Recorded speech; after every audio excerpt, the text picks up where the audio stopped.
कहाँ है, कैसा है, किस तरह का है, मुझे जानना है।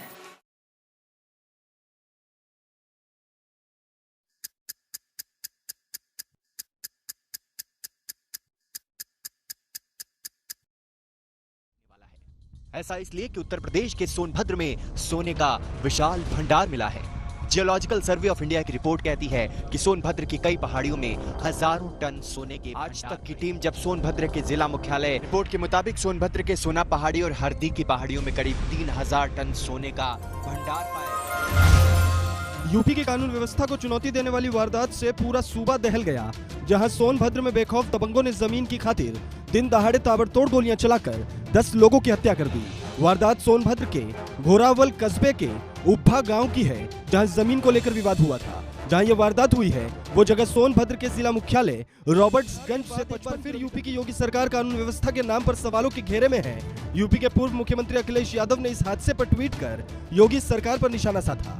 अखिलेश ने लिखा, अपराधियों के आगे नतमस्तक बीजेपी सरकार में एक और नरसंहार। सोनभद्र में भू माफियाओं द्वारा जमीन विवाद के अंदर 9 लोगों की हत्या, दहशत। प्रियंका ने लिखा, बीजेपी राज में अपराधियों के हौसले इतने बढ़ गए हैं कि दिन दहाड़े हत्याओं का दौर जारी है। सोनभद्र के उम्भा गांव में भू माफियाओं द्वारा 3 महिलाओं सहित 9 गोंड आदिवासियों की सरेआम हत्या ने दिन। आप देख रहे हैं अपना उत्तर प्रदेश और आपके साथ मैं हूं भानु दीक्षित।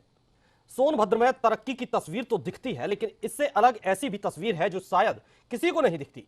ये वे लोग हैं जो विकास की बलि की भेंट चढ़ गए। उत्तर प्रदेश का दूसरा सबसे बड़ा जिला सोनभद्र, सैकड़ों गांव जहां ऐसे हैं जहां लोगों की जिंदगी बेबस हो चुकी है, और वो क्यों, इस रिपोर्ट में देखिए।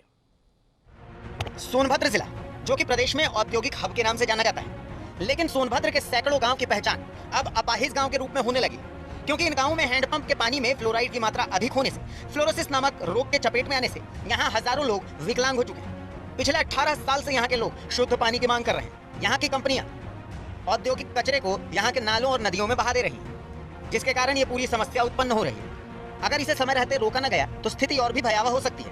इस क्षेत्र में और इस जिले में कई ऐसे गांव हैं, करीब करीब 169 गांव ऐसे हैं, चौपन, दुद्धी, मेवरपुर, बभनी और नगवा ब्लॉक की जो फ्लोराइड से पूर्ण रूप से प्रभावित हैं। जी यहाँ क्या ऐसा है सोनभद्र? नहीं नहीं नहीं। यूट्यूब से देख के यदि सोनभद्र को समझ जाओगे तो फिर असली सोनभद्र की पहचान पूरा मान जाएगी। विस्तृत क्षेत्र जहां प्राकृतिक सौंदर्यता, प्राकृतिक रोमांचकता से भरपूर आदिवासी बाहुल्य इलाके सोनभद्र की पहचान है। जहां महिलाएं खाना पकाने के लिए जंगलों से लकड़ियों के गट्ठर अपने कंधे पर बोझा बनाकर लेकर अपने घर जाती हैं, वो है सोनभद्र। जहां महिलाएं मिट्टी के चूल्हों में खाना पकाती थी, वो है सोनभद्र। जहां स्वतंत्र, निष्पक्ष, खुली वातावरण, खुली वायु, स्वच्छ जल मिलता था, वो था सोनभद्र। जहां भाईचारे, प्रेम की भावना, लड़ाई झगड़ों से मुक्त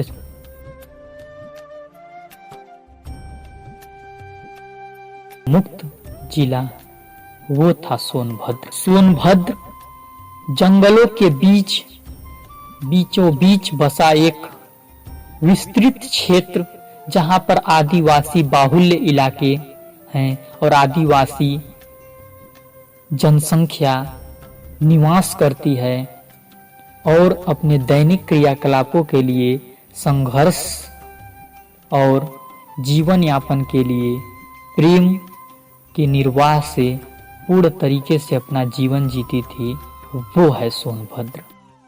सोनभद्र जिला प्राकृतिक सौंदर्यता की पहचान है, प्राकृतिक सौंदर्यता की खजाना है। सोनभद्र जिला वो नहीं है जो उसे नरसंहार के नाम से जाना जाता है।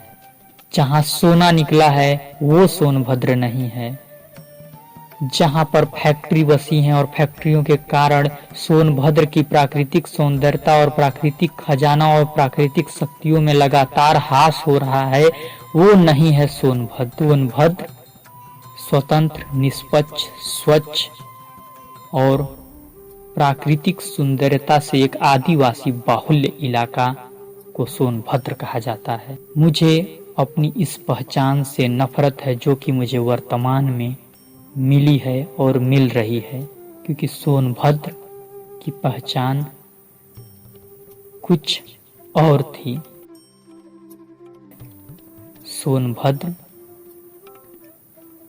सोन नदी के नाम से जानी जाती है, स्वच्छ जल के नाम से जानी जाती है, स्वच्छ वायु के नाम से जानी जाती है।